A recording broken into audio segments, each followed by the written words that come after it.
আজ egg chicken sandwich simple ওয়েতে বানাচ্ছি। প্রথমে নিয়ে নিলাম ব্রেড, তারপরে ডিম সেদ্ধ, boiled chicken, cheese, black pepper, green chilli sauce, tomato sauce, fresh cream, butter আর টক দই।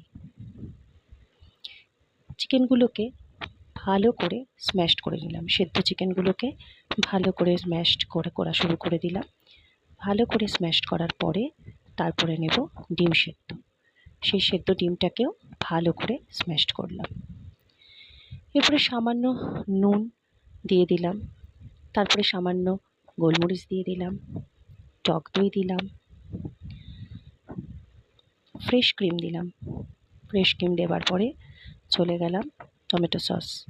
সামান্য টমেটো সস দিয়ে তারপরে দিলাম green chilli sauce. Green chilli sauce না দিলেও চলবে, কিন্তু আমি এখানে দিলাম।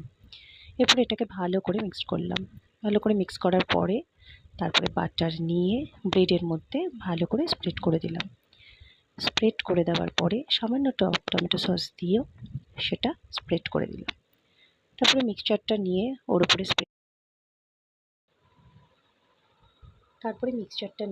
স্প্রেড করে গ্রেট করে দিলাম চিজ।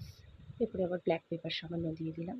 আরেকটা ব্রেডের মধ্যে বাটার আর সস মাখিয়ে ওর উপরে দিয়ে দিলাম।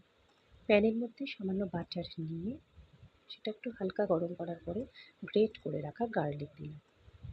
তারপরে সেই পাউরুটিগুলো প্যানের মধ্যে দিয়ে এপিট ওপিট করে ভালো করে সেঁকে নিলাম, লাল লাল করে সেঁকে নিয়ে প্লেটে সার্ভ করে দিলাম।